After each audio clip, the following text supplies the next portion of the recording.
perioperative nursing. If the client vomits, preoperative phase. Patient who is unoperated, उसके बाद और कौन सी teaching होती है? Hello everyone, welcome back to Nursit with Jaspreet. In this video, we are going to discuss a very important topic, that is preoperative nursing. But the topic which will be discussed in the subsequent videos is perioperative nursing. So let me make it very clear that what perioperative nursing is. When we are talking about the perioperative, this perioperative word means we will be nursing the patient in 3 critical phases, to be named as preoperative nursing, intraoperative nursing and the postoperative nursing.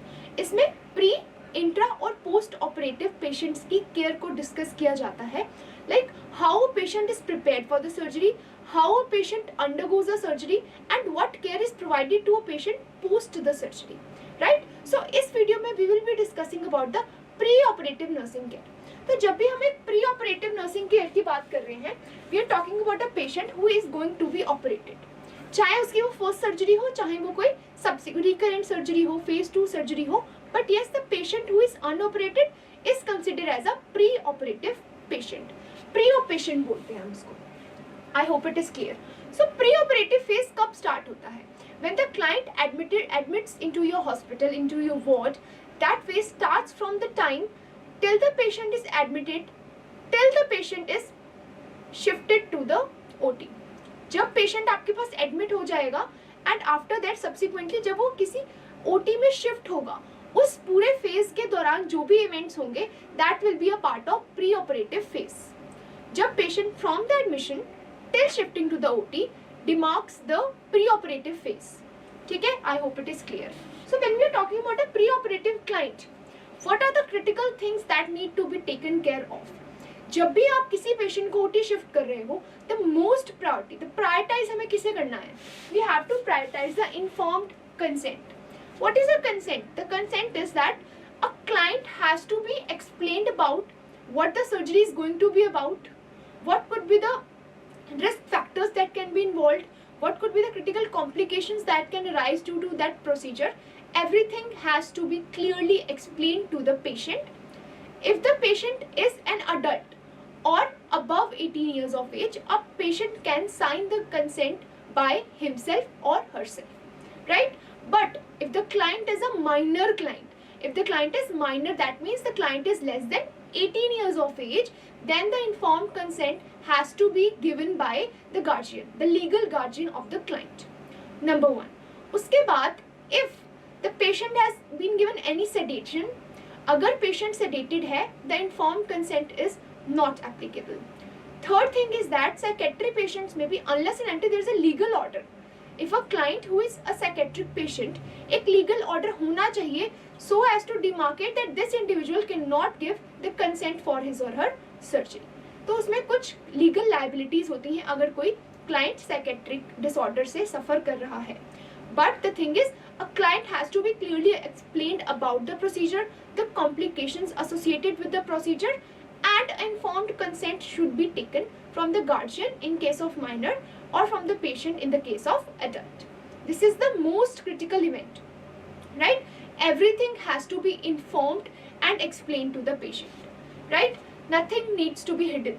उसके बाद second critical event आता है pre-operative phase का, is nutrition. Now what kind of nutrition are we talking about? We are talking about maintaining a nil by mouth status of the client. Number 1 is we have to maintain a NPO status. अब क्यों NPO status maintain कर रहे हैं? 2 hours for the clear liquids, clear fluids like water and 6 to 8 hours for the solid food. Surgery से के 6 to 8 hours के पहले एक पेशेंट का फूड विदहोल्ड किया जाता है and clear fluids are withheld like some 2 hours prior to the surgery, right? Clear fluids में water आता है. So we have to maintain the nil by mouth status of the client. Now why is it necessary? It is necessary to prevent aspiration. If the client vomits, the client may aspirate some of the gastric contents. To safeguard the client from that side effect, we are withholding any kind of solid intake 6 to 8 prior to the surgery, 6 to 8 hours prior to the surgery. So primarily, जैसे अगर morning में surgery है तो midnight से patient NPO होता है. If the client is NPO, right, तो 6 to 8 hours तक तो it's fine, we need not start any intravenous fluids. But अगर सर्जरी किसी वजह से डिले हुई है, we need to maintain the nutrition of the client, then we need to give intravenous fluids to the client. Intravenous fluids में क्या आता है? Crystalloids. Primarily crystalloids are given. वो भी कौन से? चॉइस तो ज्यादातर आइसोटोनिक क्रिस्टलॉइड से होते हैं. सो क्रिस्टलॉइड्स आर गिवन. अगर किसी पेशेंट का एचपी बहुत ज्यादा कम है, प्लेटलेट्स बहुत ज्यादा कम है, प्री ऑपरेटिव फेज में उनको प्लेटलेट और ब्लड ट्रांसफ्यूजन भी किया जाता है. So this is how we are maintaining the nutrition of the client.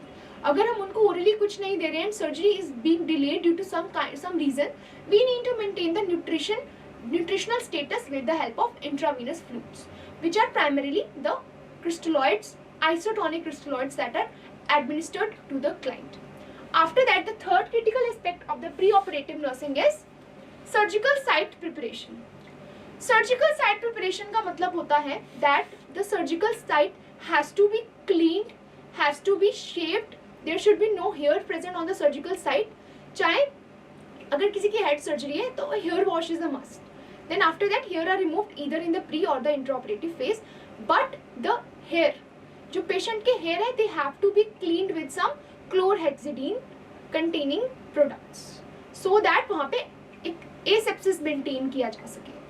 That is the surgical site preparation. की जो site है वो clear होनी चाहिए, वो clean होनी चाहिए, and we need to maintain asepsis on that particular area. After that, teaching. Now what kind of teaching are we talking about? We are talking about the teaching the client some deep breathing exercises. Deep breathing exercises क्या होती है? जो post op complications होती हैं, जैसे atelectasis, pneumonia, right? उनको prevent करने के लिए हम patient को pre-operative phase में ही deep breathing exercises सिखाते हैं, right? जो भी आपको screen पे show रही हैं, these are the some examples of the deep breathing exercises.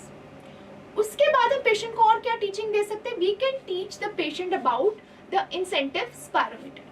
अभी जो आपको स्क्रीन पे विजुलाइज हो रहा है, that is a incentive spirometer. So now what is a incentive spirometer? Incentive spirometer एक डिवाइस है. Incentive का मतलब क्या है? The patient has to take his or her own initiative, right? अब वो खुद से initiate करेगा. We ask the patient to put the mouthpiece in the mouth, inhale, withhold for 5 to 6 seconds, and then exhale using pursed lip breathing. Pursed lip breathing का एक benefit ये होता है कि that जो CO2 retention है वो minimize हो जाती है, right? So incentive spirometer में we ask the patient to put the mouthpiece into the mouth with the airtight seal, inhale, and try to raise up the balls, right? And we ask the client to now hold the breath for 5 seconds, then exhale using the pursed lip breathing. This is how we are maintaining the lung capacity of the patient. हम patient को lung related complication से safeguard कर सकते हैं if we teach the client about the deep breathing exercises and incentive spirometry optimally during the preoperative phase. उसके बाद और कौन सी teaching होती है? We have to teach the client about splinting the wound. What is splinting the wound? अब suppose किसी की abdominal surgery हुई है. We have to explain them the techniques to splint, means to support the wound, ताकि वो ultimately wound related complications से भी safeguard कर सके अपने आप. Wound related complications क्या होती हैं? जैसे wound dehiscence and wound evisceration, which will be discussed in the subsequent videos. So उसके बाद हम patient को और क्या exercises teach कर सकते हैं? We can teach the patient about the cuffing exercises. Cuffing exercises will also prevent the lung related complications, right? So teaching is also very important and a critical aspect of the preoperative care. पहला informed consent, second nutrition, third surgical site preparation, and fourth is the teaching, जिसमें हम cuffing, deep breathing, incentive spirometry, splinting the wound, we are teaching everything about the patient. We are also going to teach them one important thing about the leg and the feet exercises, which are very important to prevent the client from deep vein thrombosis. जो किसकी वजह से होता है? जब एक patient बहुत long term तक बेड रिडन रहता है, लेग्स को मूव नहीं करता, due to stasis of blood inside the veins, the client can land up into the deep vein thrombosis, which is a very critical problem. After that, pre operative orders, जब भी किसी patient को OT से पहले shift करना होता है हमें कुछ प्री ऑपरेटिव ऑर्डर्स दिए जाते हैं। उन प्री ऑपरेटिव ऑर्डर्स में primarily the surgeon asks us to maintain the nil by mouth status, we have to countersign the consent, we have to make sure that the blood and blood products are arranged, the package payment is done, and certain pre-op medications are administered to the client.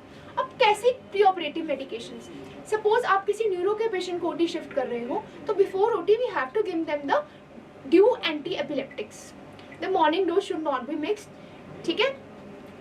And what else, so glycopyrrolate जैसी drugs जो होती हैं वो before OT patient को दी जाती हैं, and everything has to be clearly mentioned in the pre op orders. ऐसे ही एक पीएसी होता है, प्री एनेस्थीसिया चेकलिस्ट। सर्जरी में शिफ्ट करने से पहले anaesthetist they will do a pre-operative pre-anesthesia checklist for the patient, and they will make sure that is the patient fit for the surgery, is the ECG fine, and what are the drugs related to anesthetist which need to be administered to the client. तो ये होते हैं pre-op orders। उसके बाद आता है psychological support। See, अब किसी का surgery है, so we need to make sure that they are not anxious about the surgery. If they are having any doubts, they have to be cleared truthfully. We do not have to maintain any false statements. A truth must be revealed to the patient and must be explained in the best way possible, right? उसके बाद वही drugs and patient preparation। अब patient preparation में क्या आता है, bath before the surgery, a chlorhexidine body wash, and doing the hair wash before the surgery, shaving the site before the surgery, and sometimes क्या होता है किसी सर्जरी से पहले ही फॉलिस इंसर्शन करा दिया जाता है to monitor the output of the patient. So everything is a part of the patient preparation, चाहे वो एक फिजिकल प्रिपरेशन हो किसी पेशेंट का या फिर कोई साइकोलॉजिकल प्रिपरेशन हो, everything is a part of pre operative nursing. I hope this video was informational for you. Do subscribe for more. Thank you.